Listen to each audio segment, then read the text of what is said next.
Olá, bom dia! Governo federal lança projeto Proáguas, que vai recuperar o rio Urucuia, em Minas Gerais, um dos mais importantes que desagam no Rio São Francisco. Em Goiás é anunciada a construção da Ferrovia de Integração do Centro-Oeste, que será responsável pelo escoamento da produção agrícola da região. E ao vivo de Nova York, nos Estados Unidos, as informações sobre a participação do presidente Jair Bolsonaro na Assembleia Geral da ONU. A partir de agora, o Brasil em Dia desta segunda-feira, 20 de setembro de 2021, está começando.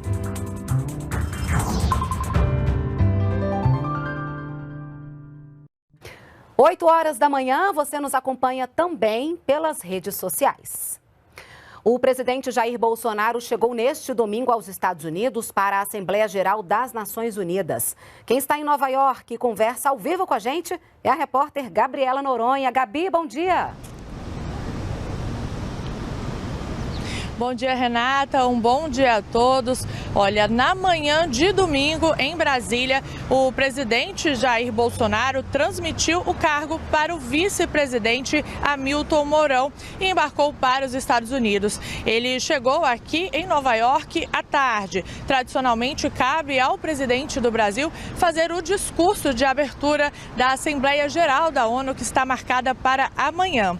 Esse ano, a Assembleia deve reunir mais de 100 líderes na sede da organização aqui em Nova York. No ano passado, o evento foi realizado pela primeira vez de forma virtual por conta da pandemia de Covid-19. Neste ano, a cerimônia vai voltar, então, a ser presencial, mas de forma híbrida. Ou seja, alguns representantes ainda poderão enviar mensagens de forma gravada. Lembrando que aqui em Nova York, mais de 70% da população já foi vacinada e algumas restrições já começaram a ser flexibilizadas. Um exemplo disso é o uso de máscaras, que agora só é obrigatório em locais fechados, como lojas e restaurantes. Aqui na rua, por exemplo, não é obrigatório, até por isso que eu estou sem máscara nesse momento. E também, Renata, o presidente Jair Bolsonaro veio acompanhado com uma comitiva de autoridades e ministros aqui a Nova York. Entre eles, o ministro da Economia, Paulo Guedes, o ministro do Meio Ambiente, Joaquim Leite, e das Relações Exteriores, Carlos Alberto França. A agenda da comitiva brasileira começa, então, hoje, nesta segunda-feira, e agora pela manhã, às 11h40, horário de Nova York, e 12h40, horário aí de Brasília, o presidente Jair Bolsonaro deve se reunir com o primeiro-ministro do Reino Unido, Boris Johnson.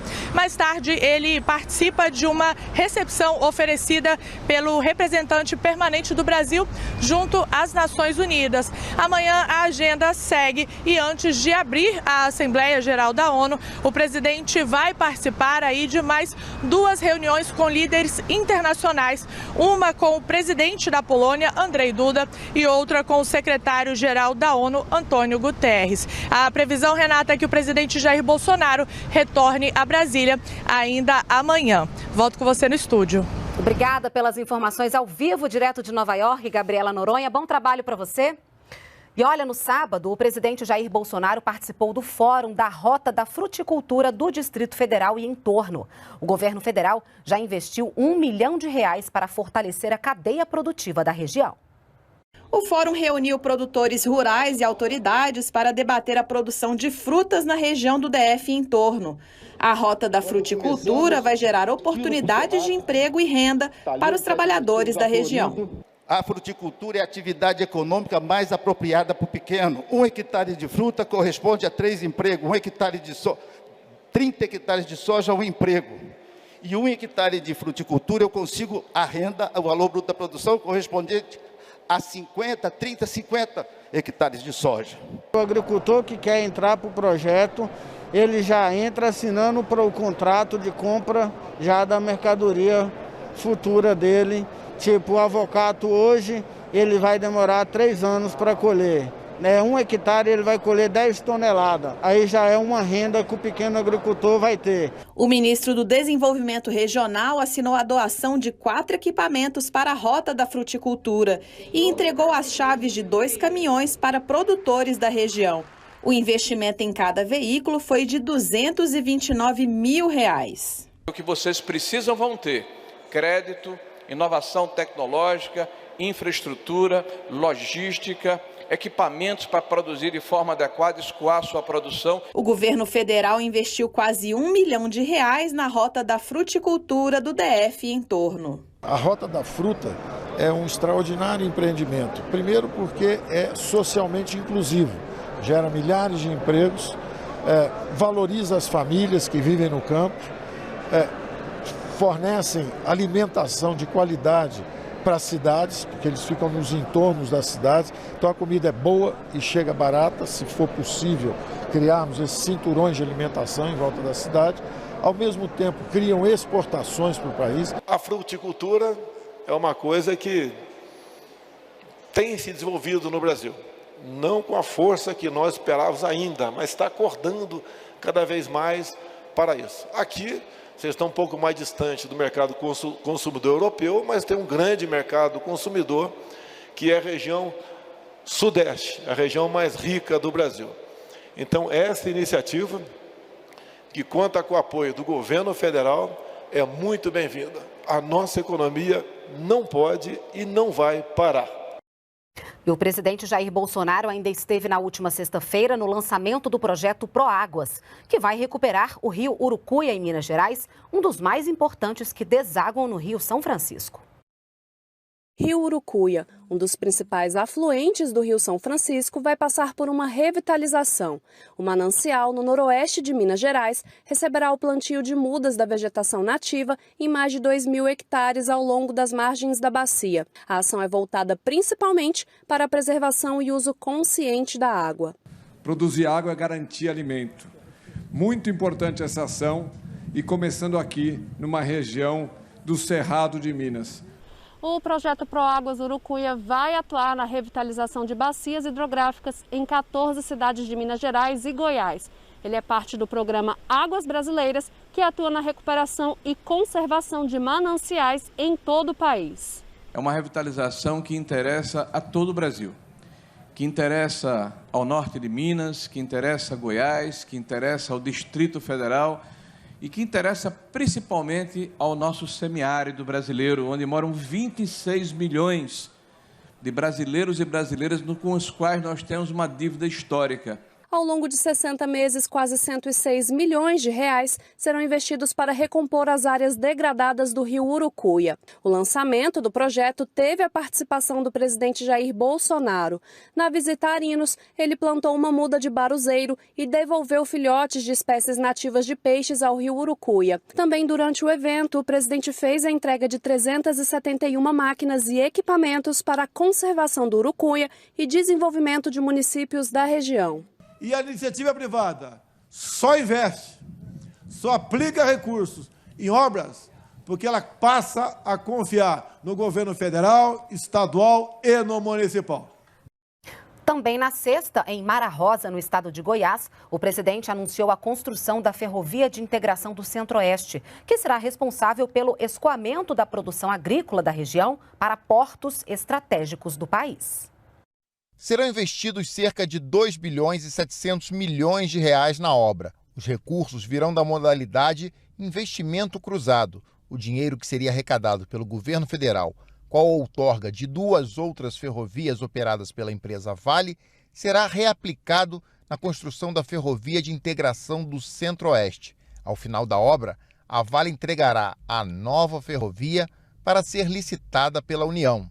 É com muito orgulho que a Vale faz parte desse marco estratégico para o desenvolvimento logístico do Brasil. Ao criar um corredor alternativo para o escoamento de grãos do Centro-Oeste, a FICO irá ajudar a reduzir os custos logísticos e impulsionar o agronegócio brasileiro. O trecho a ser construído nos próximos 5 anos terá 383 quilômetros e vai cortar 12 municípios. Pelos trilhos passarão trens de carga com combustíveis, fertilizantes, produtos agrícolas, com destino aos principais portos do país. A gente começou a construir a história da Ferrovia de Integração do Centro-Oeste. A gente está conseguindo cumprir a determinação do presidente Bolsonaro no início do mandato, antes até, que ele disse: vamos botar o Brasil nos trilhos. Vamos reequilibrar a matriz de transportes. Quero um Brasil nas ferrovias. Daqui a 5 anos, quando a Ferrovia da Integração do Centro-Oeste estiver concluída, ela vai se interligar a essa ferrovia já existente, a Norte-Sul. Com isso, a produção de grãos e soja vai poder ser escoada diretamente para os portos do Itaqui, no Maranhão, e para o Porto de Santos, em São Paulo. Cada vez mais nós temos a certeza que aquilo que nós produzimos no Brasil chegará mais barato, não só na mesa do consumidor, bem como nos portos prontos para exportar para fora do nosso Brasil.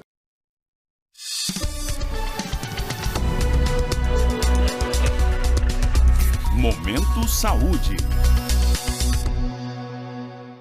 O Ministério da Saúde lançou o Plano Nacional de Expansão da Testagem para a Covid-19. A meta é fazer um diagnóstico da pandemia em cada região para direcionar os esforços na contenção do vírus.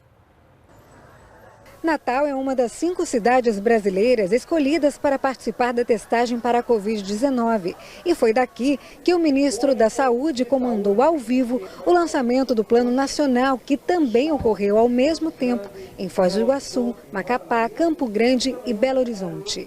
16 mil testes rápidos já chegaram na capital do Rio Grande do Norte para dar início à testagem em massa da população.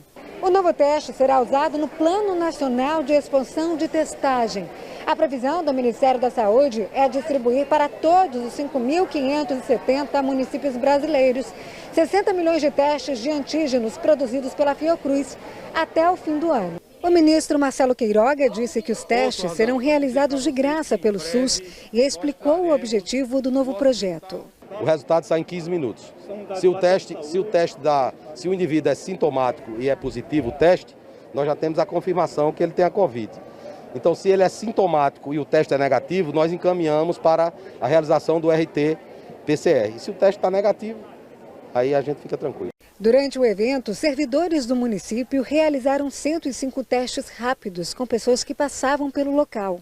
Todos tiveram resultados negativos, inclusive o de Dona Josiane, a primeira a ser testada. E é um alívio, né? Saber que não está com coronavírus. Graças a Deus, nunca tive.